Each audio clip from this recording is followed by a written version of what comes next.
Hello hi friends, welcome to Happu cooking. ఇవాంటి మన recipe వచ్చేసి మైదా పిండితో చెక్కలు అనమాట. బియ్య పిండితోనే కాకుండా ఈ విధంగా మైదా పిండితో కూడా చాలా క్రిస్పీగా వస్తాయి అన్నమాట చెక్కలు అనేవి.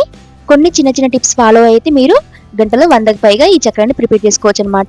మరి ఇంత సింపుల్ ప్రాసెస్ అయితే మరి ఖచ్చితంగా ట్రై చేయాల్సిందే కదా. మరి ట్రై చేయాలంటే వీడియోలోకి వెళ్ళిపోవాలి కదా. వీడియోలోకి వెళ్ళిపోయే ముందు మన ఛానల్ చూసి ఇంకా సబ్స్క్రైబ్ చేసుకోకపోతే ఇప్పుడే మన ఛానల్ని సబ్స్క్రైబ్ చేసుకోండి. అలాగే మీ ఫ్రెండ్స్ అండ్ ఫ్యామిలీకి కూడా షేర్ చేయండి. ఇంకా లేట్ చేయకుండా వీడియోకి వెళ్ళిపోదాం పదండి. మరి ముందుగా ఒక బౌల్ తీసుకొని అందులోని 1/2 kg మైదా పిండిని అందులో వేసుకోండి. అందులోనే రుచికి సరిపడంత ఉప్పును కూడా యాడ్ చేసుకోండి. అలాగే అందులోనే 1 టీ స్పూన్ మిరియాల పౌడర్ని కూడా యాడ్ చేసుకోండి. అలాగే 1 టీ స్పూన్ వామ్ని ఈ విధంగా నలిపి అందులో వేసుకోవాలన్నమాట. అలాగే 1 టీ స్పూన్ జీలకర్రని కూడా అదే విధంగా నలిపి అందులో వేసుకోండి. ఈ విధంగా మొత్తాన్ని అందులో వేసుకొని ఇప్పుడు ఈ మిశ్రమాన్ని ఒకసారి కలిపేసుకుందాం. చూసారు కదా, ఈ విధంగా కలిపేసుకొని ఇప్పుడు అందులోనే కొంచెం కొంచెం నెయ్యి వేసుకుంటూ పిండిని కలిపేసుకోవాలన్నమాట. చూసారు కదా, ఈ విధంగా కొంచెం కొంచెం నెయ్యి వేసుకుంటూ ఈ విధంగా కలిపేసుకోవాలి. ఈ విధంగా మన పిండి ముద్ద చేస్తే ఈ విధంగా రావాలన్నమాట. సాఫ్ట్ ఉండలాగా ఈ విధంగా వస్తేనే చక్కెర చాలా గుల్లగా వస్తాయి. ఈ విధంగా రావాలన్నమాట. కావాలంటే మీరు ఈ నెయ్యి ప్లేస్లో ఫ్లేవర్లెస్ ఆయిల్ అయినా వేసుకోవచ్చు అనమాట. చూసారు కదా, ఈ విధంగా రావాలన్నమాట. ఇప్పుడు అందులోనే కొంచెం కొంచెం వాటర్ వేసుకుంటూ కలిపేసుకోవాలి. నాకు పిండి సాఫ్ట్ ముద్దలాగా రావడానికి నాకు ఈ చెంచాలతో 2 చెంచాలు నెయ్యి అనేది పట్టేసిందండి. 2 గుండె చెంచాలు అనుకుంటే 6 టేబుల్ స్పూన్లు అన్నట్టు. 6 టేబుల్ స్పూన్ల ఏదైనా ఆయిల్ అయినా లేదంటే నెయ్యి అయినా వేసుకోవచ్చు అనమాట. ఈ విధంగా కొంచెం కొంచెం వాటర్ వేసుకుంటూ కలుపుకోవాలి. చపాతీ పిండిలా సాఫ్ట్ కాకుండా ఈ పిండి ముద్దను చాలా గట్టి కలిపేసుకోవాలన్నమాట. అప్పుడే చక్కెరలు చాలా క్రిస్పీగా వస్తాయి. అందుకని కొంచెం కొంచెం వాటర్ వేసుకుంటూ కలిపేసుకోండి.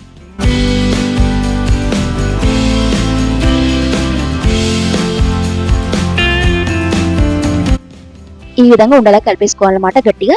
చూసారు కదా, ఏ విధంగా ఉందో పిండి లోపల అనేది గట్టిగా ఉన్నట్టు ఎయిర్ బబుల్స్ ఉన్నట్టు కనిపిస్తుంది కదా. ఈ విధంగా ఉండాలన్నమాట పిండి అనేది. అప్పుడు చక్కెర అనేవి చాలా క్రిస్పీగా వస్తాయి అన్నమాట. పిండి లూజ్ అయిపోయినా కూడా చక్కెర అనేవి క్రిస్పీగా రాకుండా మెత్తగా వస్తాయి. అందుకని ఈ విధంగా కొంచెం గట్టి కలిపేసుకోవాలన్నమాట. ఈ విధంగా కలిపేసుకొని తడి క్లాత్తో కప్పేసుకొని ఒక 30 నిమిషాల తర్వాత దాన్ని మనం చెక్కల్లాగా ప్రిపేర్ చేసుకుందాం. 30 నిమిషాల తర్వాత ఒకసారి పిండి మొత్తాన్ని ఒకసారి కలిపేసుకొని చిన్న చిన్న ఉండల్లాగా ప్రిపేర్ చేసుకోవాలన్నమాట. చూసారు కదా, ఈ విధంగా చిన్న చిన్న ఉండల్లాగా ప్రిపేర్ చేసుకోవాలి మొత్తాన్ని కూడా. ఒక చపాతీ ఉండని తీసుకొని వీలైనంత పలుచగా రుద్దేసుకోవాలి. ఎలాంటి పొడిపిండి వేయాల్సిన అవసరం కూడా లేదు. చూసారు కదా, ఈ విధంగా పలుచగా రుద్దేసుకోవాలన్నమాట. ఈ విధంగా పలుచగా రుద్దుకుంటేనే చక్కెర అనేవి మంచి క్రిస్పీగా వస్తాయి.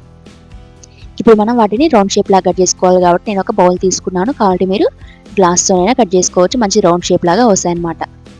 అలాగే మొత్తం కూడా ఒకే సైజు వస్తాయి. అందుకని ఈ విధంగా ఒక గ్లాస్తో లేదంటే ఈ విధంగా బౌల్తో అయినా ఒకే షేప్ వచ్చేలాగా మొత్తాన్ని కూడా కట్ చేసుకోండి. ఎక్స్ట్రా పిండి ఉంది దాన్ని ఒకసారి రిమూవ్ చేసుకుందాం. చూసారు కదా, ఈ విధంగా మనకి ఈజీగా అయిపోతుంది అనమాట ప్రాసెస్ అనేది. తక్కువ టైంలో మనకి ఎన్ని కావాలంటే అన్ని చక్కెరను ప్రిపేర్ చేసుకోవచ్చు అనమాట. చాలా ఈజీగా ఉంది కదా ప్రాసెస్ అయితే ఇది. ఈ విధంగా ఎక్స్ట్రా పిండి తీసి మొత్తం పక్కన పెట్టేసుకొని ఇప్పుడు మనం ఒకసారి రుద్దేసుకుందాం చపాతీస్ మీద. ఎందుకంటే మనం కట్ చేసేటప్పుడు కొంచెం పిండి అనేది లావ్ అయిపోతుంది, కొంచెం ఎడ్జెస్ అనేవి. అందుకని ఒకసారి రుద్దుకుంటే మళ్ళీ పల్చగా అయిపోతుంది అనమాట. ఈ విధంగా రుద్దేసుకొని ఇప్పుడు మనం దీన్ని పక్కన పెట్టేసుకుందాం. చూసారు కదా ఎంత పల్చగా వచ్చాయో. ఈ విధంగా పల్చగా రుద్దేసుకోవాలన్నమాట. ఈ విధంగా రుద్దేసుకొని ఇప్పుడు మనం ఫోర్కు సహాయంతో ఈ విధంగా పిండిని గుచ్చేసుకోవాలన్నమాట. ఎందుకంటే ఆయిల్లో వేసినప్పుడు మనకి పూరిలాగా పొంగుతాయి అన్నమాట. అందుకని ఈ విధంగా ఫోర్కు సహాయంతో గుచ్చేసుకుంటే మంచి క్రిస్పీగా వస్తే పొంగకుండా. పూరీస్ లాగా పొంగితే మనకి ఎలా ఉంటే మెత్తగా అలా వస్తాయి అనమాట. అందుకని ఈ విధంగా ఫోర్కుతో గుచ్చేసుకోండి మొత్తాన్ని కూడా. పిండి మొత్తాన్ని కూడా ఇదే విధంగా ప్రిపేర్ చేసుకొని పక్కన పెట్టేసుకోండి. ఇప్పుడు పక్కన ఆయిల్ పెట్టుకుందాం. ఆయిల్ హీట్ అయిందో లేదో అని తెలుసుకోవడానికి ఈ విధంగా చిన్న చపాతీని అందులో వేసుకోవాలి. ఆ పిండి పైకి ఒకేసారి వస్తే గనక ఆయిల్ బాగా హీట్ అయినట్టు. అప్పుడు వేస్తే గనక చక్కెర అనేవి పైన క్రిస్పీగా లోపల మొత్తం సాఫ్ట్గా ఉంటాయి. అందుకని ఆయిల్ మీడియం హీట్లో ఉన్నప్పుడే మనం చక్కెరను వేసుకోవాలన్నమాట. చూసారు కదా, నా ఆయిల్ అయితే మీడియం హీట్లోనే ఉంది. అందుకని నేను చక్కెరని అందులో వేసుకుంటున్నాను. మంటని మీడియం టు లో ఫ్లేమ్లో అడ్జస్ట్ చేసుకుంటూ చక్కెరను లైట్ గోల్డెన్ కలర్ వచ్చేంత వరకు వేయించుకోవాలి.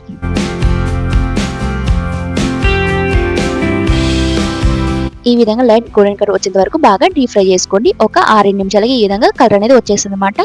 మొత్తాన్ని కూడా ఇదే విధంగా ప్రిపేర్ చేసుకోవాలి. చూసారు కదా, చాలా సింపుల్గా ఉంది కదా ప్రాసెస్ అయితే. ఈ చెక్కల్ని మనం 2-3 మంత్స్ వరకు ఈజీగా స్టోర్ చేసుకోవచ్చు అనమాట.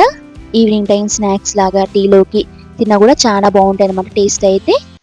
మరి మీరు కూడా ట్రై చేసి మరి మీకు ఎలా కుదిరిందో అని నాకు ఖచ్చితంగా కామెంట్ చేయండి. ఇంకా ఇలాంటి సింపుల్ రెసిపీస్ కోసం ఇప్పుడే మన ఛానల్ని సబ్స్క్రైబ్ చేసుకోండి. అలాగే మీ ఫ్రెండ్స్ అండ్ ఫ్యామిలీకి కూడా షేర్ చేయండి. ఇంకా ఇలాంటి సింపుల్ అండ్ టేస్టీ రెసిపీస్తో నెక్స్ట్ వీడియోలో కలుసుకుందాం. అప్పటి వరకు బాయ్ బాయ్ ఫ్రెండ్స్.